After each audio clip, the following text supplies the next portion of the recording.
ഇവിടെ നാം കാണുന്നത്, സാമൂഹ്യന്റെ പുസ്തകത്തിൽ നാം കാണുന്നത് അറിഞ്ഞു എന്നുള്ള ഒരു പദമാണ് ഇവിടെ കാണുന്നത്. ഇതാ അവിടെയാണെങ്കിൽ കണ്ണു തുറക്കപ്പെട്ടു, പിന്നെയാണെങ്കിൽ അവര് പുറത്തേക്ക് പോകുന്നതായിട്ടുള്ള ചില ദൃശ്യങ്ങളൊക്കെയാണ് നാം കണ്ടുമുട്ടുന്നത്. ഒരു വ്യക്തിയുടെ ദൈവത്തെ വിട്ടുപോകുമ്പോൾ, ഉടമയാകുന്ന ദൈവത്തെ വിട്ടുപോകുമ്പോൾ ഒരു വ്യക്തിക്കും അറിയാതെ അവന്റെ ജീവിതത്തിൽ ഒന്ന് സംഭവിക്കുന്ന ഒരു വീഴ്ചയാണ്. ദിവികാരുണ്യ ഈശോയ്ക്ക് വീണ്ടും 2 സാമുവേൽ 11 6 മുതൽ 13 വരെയുള്ള വചനങ്ങൾ, 2 സാമുവേൽ 11 6 മുതൽ 13 വരെയുള്ള തിരുവചനങ്ങളിലൂടെ നാം കണ്ടുമുട്ടുമ്പോഴാണ് നാം കാണുന്ന മറ്റൊരു ചിന്ത, പാപത്തെ മറയ്ക്കാനുള്ള ഒരു ഗൂഢതന്ത്രം മെനയുകയാണ്. ദാവീദ് മെനഞ്ഞുകൊണ്ടിരിക്കുകയാണ്. ഇതാ യോബോബിന് സന്ദേശം കൊടുക്കുന്നുണ്ട്. എന്താണെന്ന് അറിയാമോ? ഇതാ ഊറിയായെ കൊണ്ട് നീ യുദ്ധം ചെയ്യുമ്പോൾ എവിടെ നിർത്തണം? ഏറ്റവും മുന്നിൽ കൊണ്ട് നിർത്തണം. അതിനു മുന്നേ ആരോട് പറയുന്നുണ്ട്? ഊറിയായോട് പറയുന്നുണ്ട്, എടാ നീ വീട്ടിൽ പോയി കിടന്നുറങ്ങിക്കോ. യുദ്ധം നടക്കുമ്പോൾ ഊറിയായ്ക്ക് പോലും പറ്റത്തില്ല വീട്ടിൽ പോയി കിടന്നുറങ്ങാനായിട്ട്. ദാവീദ് ഇവിടെ ഉലാത്തിക്കൊണ്ടിരിക്കുകയല്ലേ എപ്പോഴും. പക്ഷെ ഇവിടെയാണെങ്കിൽ ഊറിയായോട് പറയുന്നുണ്ട്, നീ വീട്ടിൽ പോയി നിന്റെ ഭാര്യയോടൊത്ത് ശയിക്ക്, എന്ന് വെച്ചാൽ വീട്ടിൽ പോയി നീ വിശ്രമിക്ക്, സന്തോഷിക്ക എന്ന് പറഞ്ഞുകൊണ്ട് ഇതാ അതിന് പുറകെ വിടാൻ വേണ്ടി ശ്രമിക്കുകയാണ് ആര്? ദാവീദ്. അപ്പോൾ ഊറിയ പോകുന്നുണ്ടോ? ഇല്ല. ഊറിയ പോകാത്തപ്പോൾ വീണ്ടും യോവാബിനെ വിളിച്ച് പറയുകയാണെന്ന്. യോവാബിനെ വിളിച്ച് പറയുന്നു, നീ യുദ്ധം ചെയ്യുമ്പോൾ, അവൻ പടത്തലനാണ് യോവാബ്, സൈന്യാധിപൻ. അവനോട് പറയുക, നീ യുദ്ധം ചെയ്യുമ്പോൾ ഏറ്റവും മുന്നിൽ ഊറിയായെ നിർത്തണം. ഒരു നിഗൂഢമായിട്ടുള്ള പാപത്തിന്റെ ഏറ്റവും നിഗൂഢമായിട്ടുള്ള ഒരു ഗൂഢതന്ത്രമാണ്. ഇതാ ദാവീദ് എന്ന വ്യക്തിയുടെ പാപത്തിന്റെ രക്തസാക്ഷി ആരാണ് ഇവിടെ? ഊറിയ. ശരിയല്ലേ? പാപത്തിന്റെ രക്തസാക്ഷിയായിട്ട് മാറുകയാണ്. ഇതാ ഉടമയെ നഷ്ടപ്പെട്ടു പോയിട്ടുള്ള ഒരു നായിയെ പോലെ ദാവീദിന് എപ്പോഴാണോ ദൈവത്തെ നഷ്ടപ്പെട്ടു പോയത്, ആ നിമിഷം ഇവിടെ ഇതാ പാപത്തിന്റെ രക്തസാക്ഷികളെ സൃഷ്ടിച്ചുകൊണ്ടിരിക്കുകയാണ് ആര്? ദാവീദ്. ദാവീദിന്റെ പാപത്തിന്റെ രക്തസാക്ഷി ആരാണ്? ഊറിയ എന്നുള്ള ഒരു പാവപ്പെട്ട വ്യക്തിയാണ് ദാവീദിന്റെ പാപത്തിന്റെ രക്തസാക്ഷി. അതിനുശേഷം നാം വീണ്ടും കണ്ടുമുട്ടുന്നുണ്ട് 2 സാമുവേൽ 11 14 മുതൽ 25 വരെയുള്ള തിരുവചനങ്ങളിൽ ഒരു ക്രൂരമായി കൊലപാതകം. ഊറിയ മരിപ്പിക്കപ്പെടുന്ന അല്ലെങ്കിൽ മരണത്തിലേക്ക് നടത്തപ്പെടുന്ന ഒരു ചിന്ത നാം കണ്ടുമുട്ടുന്നുണ്ട്. അതുകൊണ്ട് സഹോദരങ്ങളെ, ഇവിടെ ഇരിക്കുന്ന നമ്മളും ഓർക്കണം, എപ്പോഴൊക്കെയാണോ നമ്മുടെയൊക്കെ ജീവിതങ്ങളിൽ ദൈവമാകുന്ന ഉടമയെ നമുക്ക് നഷ്ടപ്പെട്ടു പോകുന്നത്, ആ നിമിഷം അവർ സൃഷ്ടിക്കുന്നത് ആരെയാണ്? പാപത്തിന്റെ രക്തസാക്ഷികളെ ചുറ്റുപാടും സൃഷ്ടിച്ചുകൊണ്ടിരിക്കുകയാണ്. ഓർക്കണം നമ്മുടെ ഇപ്പോൾ നമുക്ക് ഓർക്കണം, പലപ്പോഴും നമ്മുടെയൊക്കെ എന്തെങ്കിലും ഒരു കുറവ് കൊണ്ട്. കഴിഞ്ഞ ദിവസം ഞാൻ സംസാരിക്കാനായിട്ട് ഇടയായ പല തൃശ്ശൂർകാരനായിട്ടുള്ള അവൻ ഷിപ്പിലൊക്കെ വർക്ക് ചെയ്യുന്നവനാണ്. അപ്പോൾ അവനോട് സംസാരിക്കാനായിരുന്നപ്പോഴത്തേക്കും അവൻ പറഞ്ഞ ഒന്നുണ്ട്, അച്ഛൻ ഇനി എവിടെയെങ്കിലും ഒക്കെ പ്രസംഗിക്കാൻ പോവുകയാണെങ്കിൽ അച്ഛൻ എല്ലാവരോടും പറയേണ്ടതായിട്ടുള്ള ഒന്നുണ്ട്. എന്താണെന്നറിയാമോ? മക്കളെ അധികമായിട്ട് വഴക്ക് പറയരുത്. മക്കളെ അധികമായിട്ട് വഴക്ക് പറയരുത്. രണ്ടാമതായിട്ട് പറഞ്ഞു തന്നത്, മാതാപിതാക്കളോട് പറഞ്ഞു കൊടുക്കണം, മക്കളാ വലുത്, അല്ലാതെ ജോലിയല്ല വലുത്. ആ പയ്യന്റെ ഒരു കുടുംബ ചരിത്രമൊക്കെ കേട്ട് ആകപ്പാടെ ഞാൻ വിഷമിച്ചു പോയിട്ടുണ്ട്. എന്ത് പറയണമെന്ന് അറിയത്തില്ല. കാശെന്ന് പറഞ്ഞാല് ഇങ്ങനെ കുന്നുകൂട്ടിയിട്ടേക്കുക വീട്ടില്. അപ്പൻ 2 പേരും വിദേശത്തായിരുന്നു ജോലിയൊക്കെ കഴിഞ്ഞ് അവർ 2 പേരും തിരിച്ചു വന്നു. ഇതാ 6 മാസം മുന്നേ അമ്മ മരിച്ചുപോയി. പക്ഷെ ഈ സ്വന്തമായിട്ട് ഒരു ഭാര്യ തന്റെ കൂടെയുണ്ട്. അതേസമയം തന്നെ അതായത് അവന്റെ പപ്പ എന്ന് പറയുന്ന വ്യക്തിയാണെങ്കിൽ ചെയ്യുന്ന ഒന്നുണ്ട്. 15 വർഷങ്ങൾക്ക് മുന്നേ വീട്ടില് ഒരു സ്ത്രീയെ കൊണ്ടുവരുന്നത്. അത് എങ്ങനെയാണെന്ന് അറിയാമോ? അവർ കൊണ്ടുവരുന്നത് വീട്ടിൽ ജോലിക്ക് നിൽക്കുന്ന ഒരു വ്യക്തിയുടെ ഭാര്യയായിട്ട് കൊണ്ടുവരികയാണ്. ഭാര്യയായിട്ട് കൊണ്ടുവരുന്നതിന് മുന്നേ അവനാണെങ്കിൽ ഈ കൂടെ നിൽക്കുന്ന ജോലിക്കാരനാണെങ്കിൽ IQ കുറവാണെന്ന് പറഞ്ഞ് ബുദ്ധി കുറവായിട്ടുള്ള ഒരു മനുഷ്യന്റെ ഭാര്യയായിട്ടാണ് ഒരു സ്ത്രീയെ കൊണ്ടുവരുന്നത്.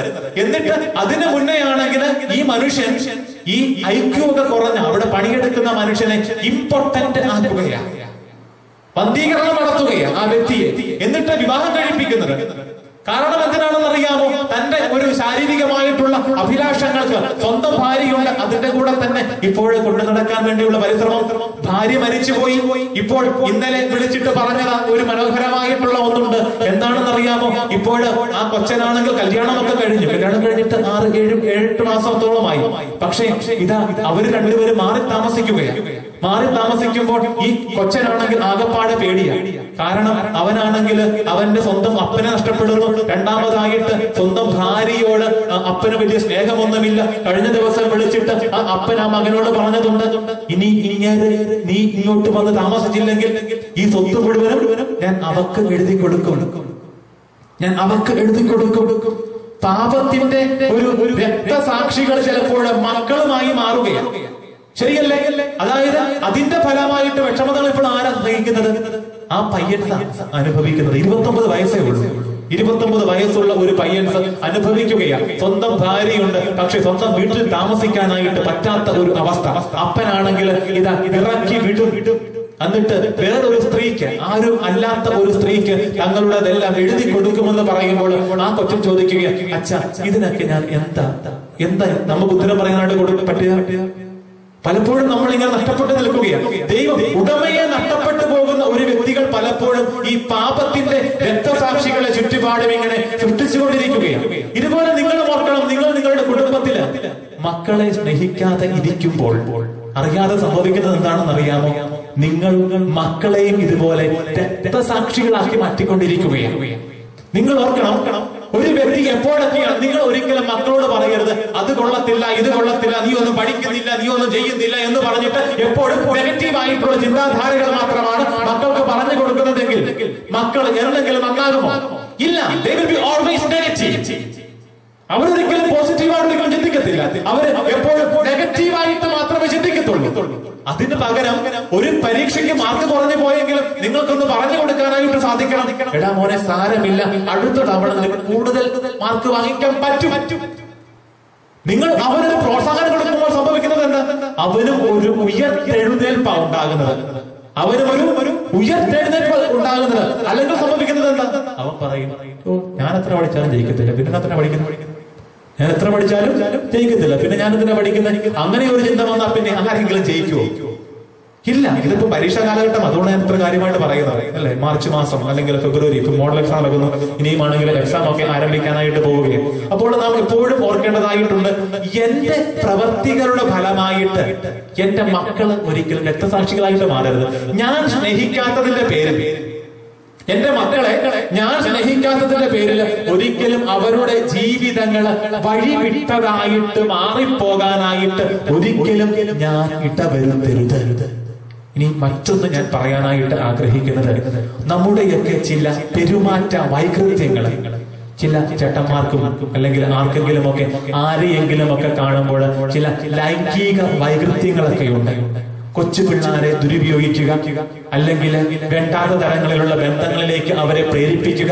അങ്ങനെയൊക്കെ പിള്ളാരെ കൊച്ചിലെയൊക്കെ വീണ് പോയിട്ടുണ്ടെങ്കിൽ അവര് ഭാവിയിൽ വരുമ്പോൾ അതിനേക്കാളും, നിങ്ങൾ ചെയ്തതിനേക്കാളും വലുത് ഈ സമൂഹത്തോട് ചെയ്യും.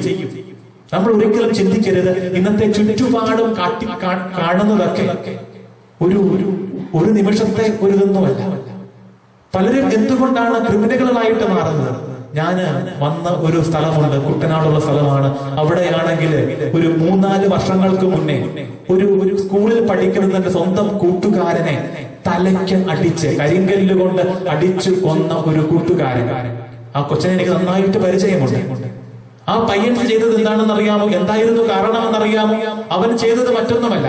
ഒരു ദിവസം, ഒരു വർഷത്തെ ക്ലാസ്സുകളൊക്കെ അവസാനിച്ചപ്പോൾ ക്ലാസ് ലീഡർ ആയിരുന്ന ഒരു വ്യക്തി ഇവന്റെ പേരെഴുതി ക്ലാസ് ടീച്ചറിനോട് പരാതിപ്പെട്ടു. അത്രേ ഉള്ളൂ സംഭവം.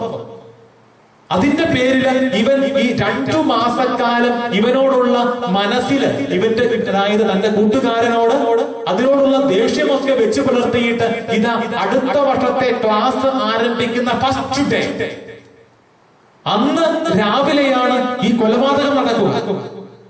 ആദ്യമേ ആണെങ്കിൽ നമുക്ക് കാണുന്നത് പോലെ അവനാണെങ്കിൽ എപ്പോഴും നടക്കുന്നത്, ആ കൊന്ന പയ്യനാണെങ്കിൽ നടക്കുന്നത് എങ്ങനെയാണെന്ന് അറിയാമോ? അവന്റെ അവന്റെ കാലിന്റെ താഴ്ഭാഗത്തായിട്ട് ഒരു ഗ്ലാസിന്റെ ഒരു ചീളം വെച്ചുകൊണ്ടാണ് അവൻ ക്ലാസ്സിൽ എപ്പോഴും വരുന്നത്. രണ്ടാമത് തേളിനെ കൊണ്ട് അവന്റെ എപ്പോഴും ഒരു തേളുണ്ട് ഒരു പാത്രത്തില്, നമുക്ക് ഈ ഫിലിമിലൊക്കെ കണ്ടിട്ടുള്ളൂ അതുപോലെ. അങ്ങനത്തെ ഒരു പയ്യനാണ് അവനാണെങ്കിൽ അവിടെ വന്നിട്ട് ആ പയ്യനെ ആദ്യമേ ആണെങ്കിൽ ഈ ഗ്ലാസിന്റെ പീസ് കൊണ്ട് കുത്തി, എന്നിട്ട് ആ പയ്യൻ പെട്ടെന്ന് താഴെ വീണു.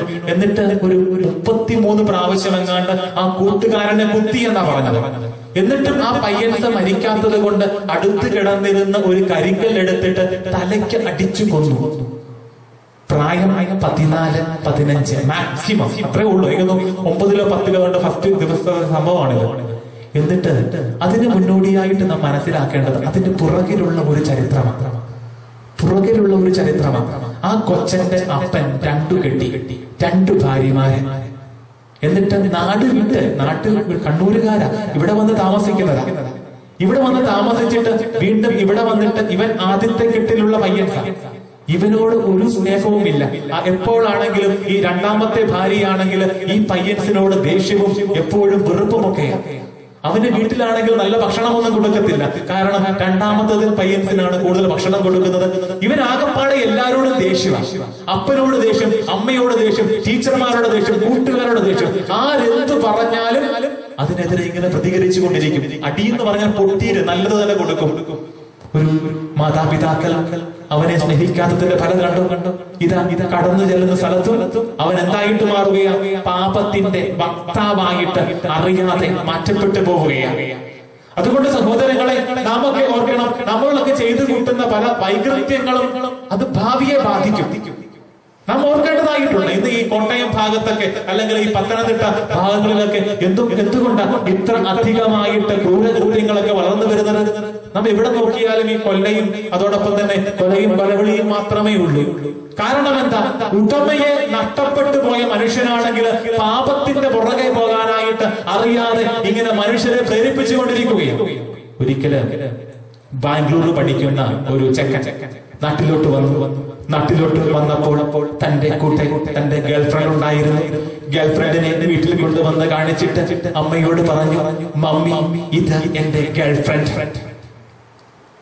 അങ്ങനെ 1-2 ദിവസങ്ങൾ കഴിഞ്ഞു. അത് കേട്ട മാത്രയിൽ അമ്മ, നമുക്കറിയാം അമ്മമാർ അങ്ങനെയാണല്ലോ, കേട്ട മാത്രയിൽ ചങ്കത്തടിച്ചുകൊണ്ട് പറഞ്ഞു, എന്റെ മോനെ നീ എന്താണായി ചെയ്തത്? നിന്നെ പൊന്നിന് പോലല്ലേ ഞാൻ വളർത്തിയത്, ഇപ്പൊ ഒരു പെണ്ണിനെ കൂട്ടിക്കൊണ്ട് വന്നിരിക്കുന്നു എന്ന് പറഞ്ഞിട്ട് നെഞ്ചത്തടിച്ചുകൊണ്ട് വാവിട്ട് നിലവിളിക്കുകയാണ് ആര്? ഈ അമ്മ. അങ്ങനെ 3-4 ദിവസങ്ങൾ കഴിഞ്ഞപ്പോഴത്തേക്കും ഇതാ ബാംഗ്ലൂരിൽ നിന്നും ഒരു വണ്ടി ആൾക്കാര് ഈ വീട്ടിലേക്ക് കടന്നു വന്നിട്ട് ഈ ചെക്കനിട്ട് കുതിരയെന്ന് തല്ലിയിട്ട് ഈ പെണ്ണിനെയും കൂട്ടിക്കൊണ്ട് തിരിച്ച് അവര് പോയി. അത് കഴിഞ്ഞപ്പോൾ ഒരു സത്യം പറഞ്ഞു. ഇവൻ കൂട്ടിക്കൊണ്ട് വന്നത് തന്റെ ഗേൾഫ്രണ്ടിനെ ആയിരുന്നില്ല, കൂട്ടുകാരന്റെ ഭാര്യയെ ആയിരുന്നു.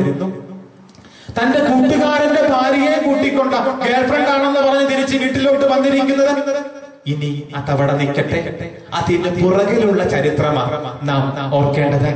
അപ്പനും അമ്മയ്ക്കും മകനോട് ഭയങ്കര സ്നേഹം, മകൻ പഠിക്കാൻ ഭയങ്കര മിടുക്കൻ. അപ്പോഴത്തേക്കും മകനാണെങ്കിൽ അടുത്തുള്ള വീട്ടുകളിലൊക്കെ സംസാരിക്കാൻ പോകുമ്പോ പറയും, എടാ നീ പോകണ്ട, നീ ഇവിടുന്ന് പഠിക്കണം. പ്രാർത്ഥിക്കാൻ സമയമാകുമ്പോഴത്തേക്കും അമ്മ എന്നാ പറയുന്നത് അറിയാമോ? മോൻ പോയിരുന്ന് പഠിച്ചോ, ഞാൻ മോന് വേണ്ടി കൂടെ കൈവിരിച്ച് പ്രാർത്ഥിച്ചോളാം. നമ്മളൊക്കെ പറയുന്നത് എന്താ? ഞാൻ എന്റെ മോന് വേണ്ടി കൈവിരിച്ച് പ്രാർത്ഥിക്കുക അല്ലേ? നിങ്ങളൊക്കെ പറയുന്നതല്ലേ? മോനും മോൾക്കും വേണ്ടി ഞാൻ കൈവിരിച്ച് ദൈവത്തിന്റെ മുന്നിൽ ഈ ധ്യാന കേന്ദ്രത്തിൽ വന്നിരുന്ന് ദിവ്യകാരുണ്യത്തിന് മുന്നിൽ വന്നിരുന്ന് ഇങ്ങനെ കൈവിരിച്ച് പ്രാർത്ഥിച്ചുകൊണ്ടിരിക്കുകയാണ്. മോൻ പോയി പഠിച്ചുകൊണ്ടിരിക്കുകയാണ്. അവൻ നല്ല ഉയർന്ന മാർക്കോടുകൂടി പാസ്സായി. അവൻ പുറത്തു പോയി പഠിച്ചു. പക്ഷെ അവന് പഠനം നന്നായി, പക്ഷേ എന്ത് നന്നായില്ല? മകൻ നന്നായില്ല, ജീവിതം നന്നായില്ല. ദൈവം അവനെ വിട്ടുപോയി. മാതാപിതാക്കളെ ഓർക്കണം, നിങ്ങൾ വെറുതെ മക്കളെ വളർത്തി വിട്ടിട്ട് കാര്യമില്ല. കൊടുക്കേണ്ടതായിട്ടുള്ള ദൈവിക ചിന്തകളും ദൈവിക പുണ്യങ്ങളും ഒക്കെ നമ്മൾക്കും പകർന്നു കൊടുക്കാനായിട്ട് സാധിച്ചില്ലെങ്കിൽ ഉടമയെ നഷ്ടപ്പെട്ടു പോകുന്ന മക്കളായിട്ട്, ഉടമയാകുന്ന ദൈവത്തെ നഷ്ടപ്പെട്ടു പോകുന്ന മക്കളായിട്ട് അറിയാതെ നമ്മളുടെ ജീവിതങ്ങളൊക്കെ മുന്നോട്ട് പോകും. അതുകൊണ്ട് നാം ഓർക്കേണ്ടതായിട്ടുണ്ട്, ഇനിയും വരുന്ന ഒരു 10-50 ദിവസങ്ങൾ നമ്മുടെ ജീവിതങ്ങളിൽ ഒരു അഴുക്കിൽ നിന്നും അഴകിലേക്ക് ദൈവമാകുന്ന ചിന്തയെ മുറുകെ പിടിച്ചുകൊണ്ട് മുന്നോട്ട് പോകാനുള്ള വലിയ ഒരു തത്രപ്പാടിലേക്ക് നാം തിരിച്ച് നടക്കേണ്ടതായിട്ടുണ്ട്.